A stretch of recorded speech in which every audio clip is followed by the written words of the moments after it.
Hey there, it's Rusty Nelson and it's watercolor day.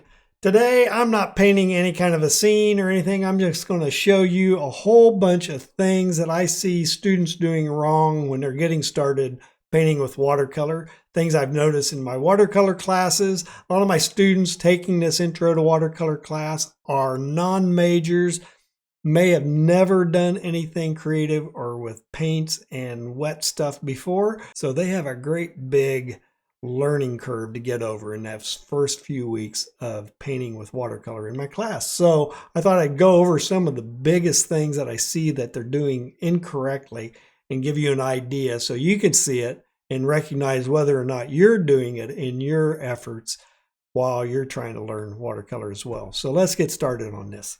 All right, so I have my little watercolor paper here. I've got several sheets of it to show you the various things that students do. I have my watercolor delivery devices right here. What do I got? A 1/2 inch brush, 1/4 inch brush, a round, and a mop that we're going to be working with. All right. And we have our pigments. I have a CMYK color palette here, which is essentially the red, yellow, and blue with a shade black and a tint white.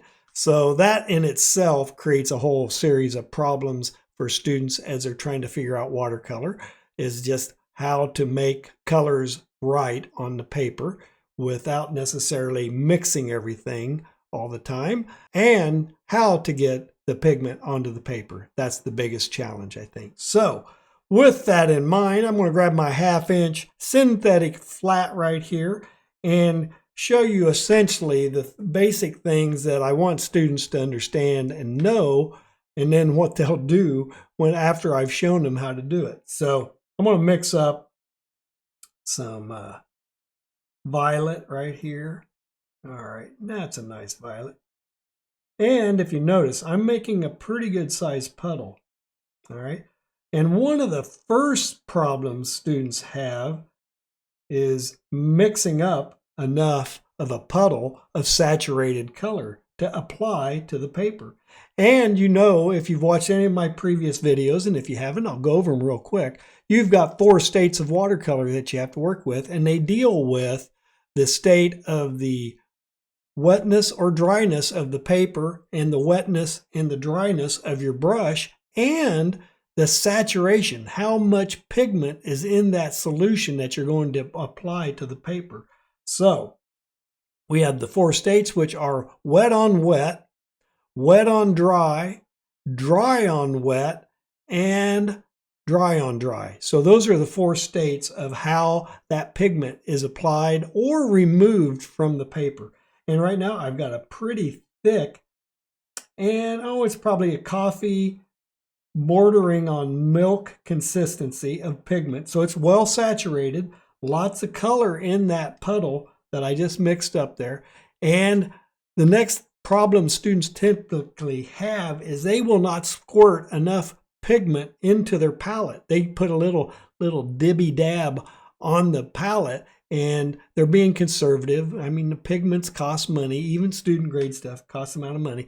But you've got to really get in there and squirt a big pile of pigment onto the palette so you have pigment to work with. All right, so get plenty of pigment on your palette and then put some pigment into your water solution. You got to have 2 things with watercolor: water and color, for it to work. All right, so the first thing we typically do, this is a student grade paper, and the first thing I typically have students do is just simply practice making an even color on the piece of paper. One of the problems that students have is they'll work with a little dinky brush like this to get the same shape, right? So now I might be able to do it with a lot, but it takes a lot of practice, and it just isn't going to work as well and look as even as a bigger brush. So always work with as big a brush as possible, and you won't have this uneven quality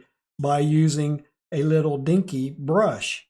All right, so look how uneven that is. That one's starting to even out because you're applying the pigment all at once, and this was wet on dry. So if you look, I've got very sharp edges right here, whereas if I have a wet shape right here. Here, we'll make another square about the same size, just with water. So we just activated the paper. All right. And I'll use my 3/4 inch brush again, get some pigment in it. And I'm not going to make the stroke as wide as the wet spot right there. So you can kind of see it's kind of shiny. So I'm just going to come in and you can see the difference on that. So that's one of the first things I tend to want to teach students is how to apply the color to the paper with the pigment. But what I see them do is, one, they'll work with way too small of a brush, and then they will work with too dry of a mixture here. So it's more like they are trying to paint with an acrylic or an oil paint or that nasty ass tempera that everybody has their their scars from working with in kindergarten through 5th grade probably, right? So they'll come in and they'll work with a very dry mixture, and and then they dibby dabby. They do this kind of a thing, right? And it just looks like hell, right? Watercolor is not to be that hard. It isn't that hard. It's just really get enough moisture and enough wetness and enough saturated pigment in the thing, lay it down, leave it alone. Do not dibby dabby. There is no point in dibby dabby. Another thing, students, they'll wind up with something like this, and then they want to fix it and they want it to be lighter. So then they start mixing in their shade right in here, right? So, and it's lighter, right? Oh, they'll get even more. Let's get some more. There we go. And we'll just keep doing it until you're almost practically painting like it's an acrylic and there's no life to it at all. You've just destroyed every ounce of the watercolor aspect to it as possible. So again, it's about quickness and application and confidence in your knowledge of what's going to happen when you lay that color onto the paper. So get plenty of pigment, get plenty of water into your mixture, and don't use white. Use as big a brush as you can to create whatever shape you're painting. All right. So let me get rid of that white in there. All right. So white is really ever used for me within the last 5% of the painting if I'm just coming back in to catch the highlights again. Getting the color onto the paper in a quick and effortless and expressive manner is the goal of watercolor, without a lot of that fancy little brush work, all that dibby dabby stuff. All of this stuff, if you start doing this, you're doing it wrong. All right, just catch that. Don't be doing this kind of painting and blending and stuff like that. All right, you don't have to do that. Watercolor is more about letting the color, the translucency of the colors do the work, and the states of the watercolor do the work for you. So, all right.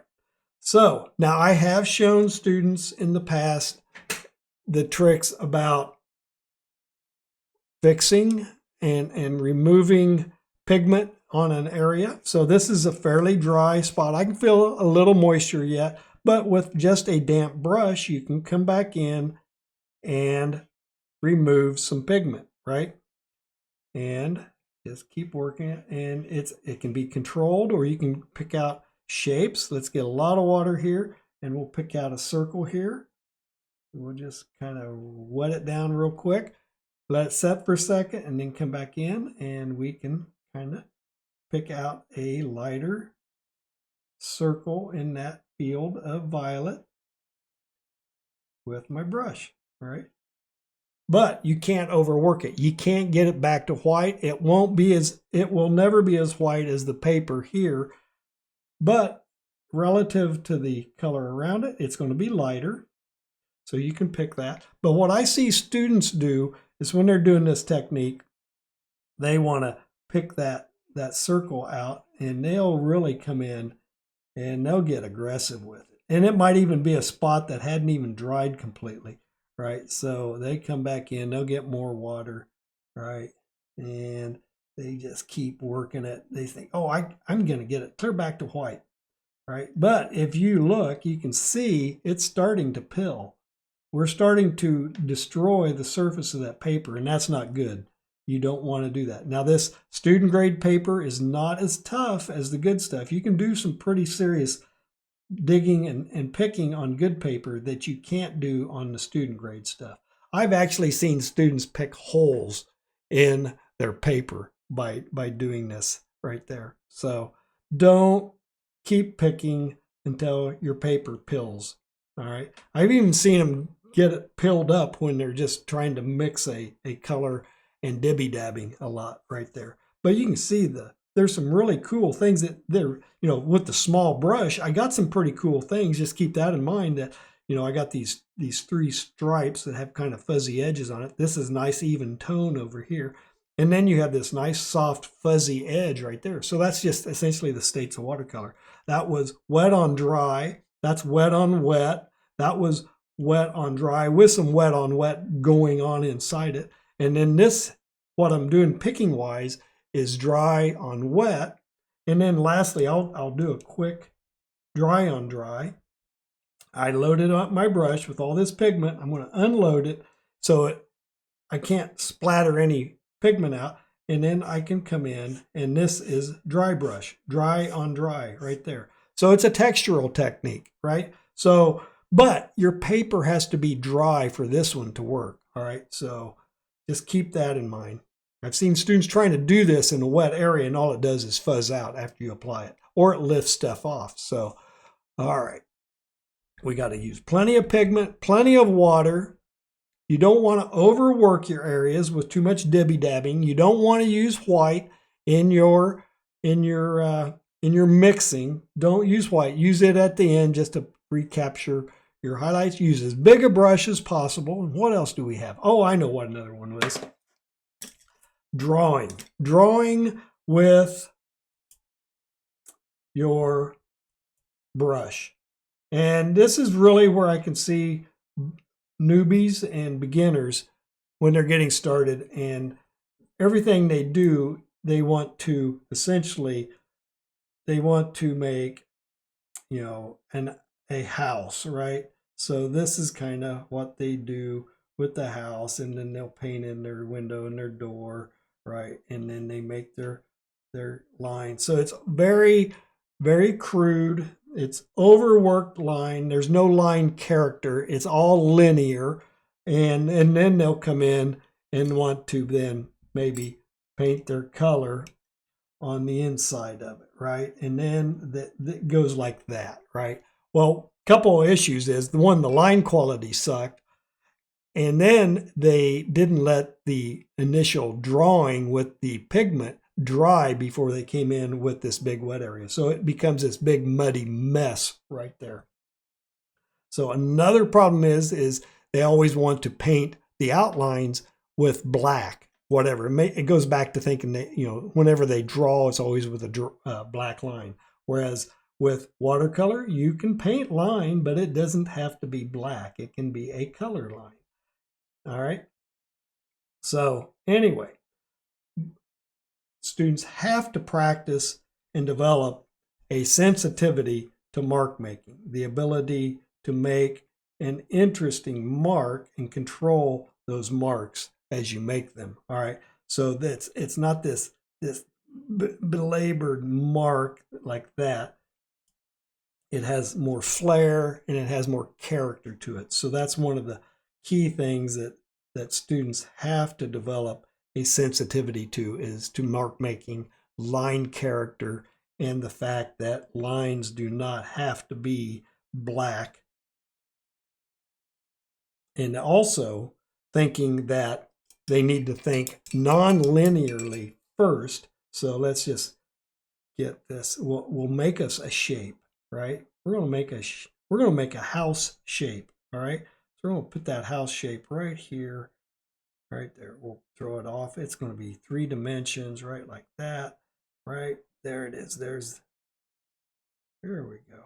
So that is a non-linear house shape, right? So that just needs to dry for a few minutes before the student comes back in with maybe a darker purple, thicker darker purple too, right? It can't be thin, or the line work that you're going to be doing won't mean anything. So, all right, so we got that nice little shape, nice little house shape in 2-point perspective. It's just a silhouette. And then once it's dry, let me feel it. It's dry enough. I've got this thicker, darker color, and now you can come in. It's all about timing. When do you paint structure? How much structure? How much detail? You know, where is the shapes going to be? We'll throw this whole shape over here. We got to create a sense of variety, textures, all through just these little marks and connecting shapes together.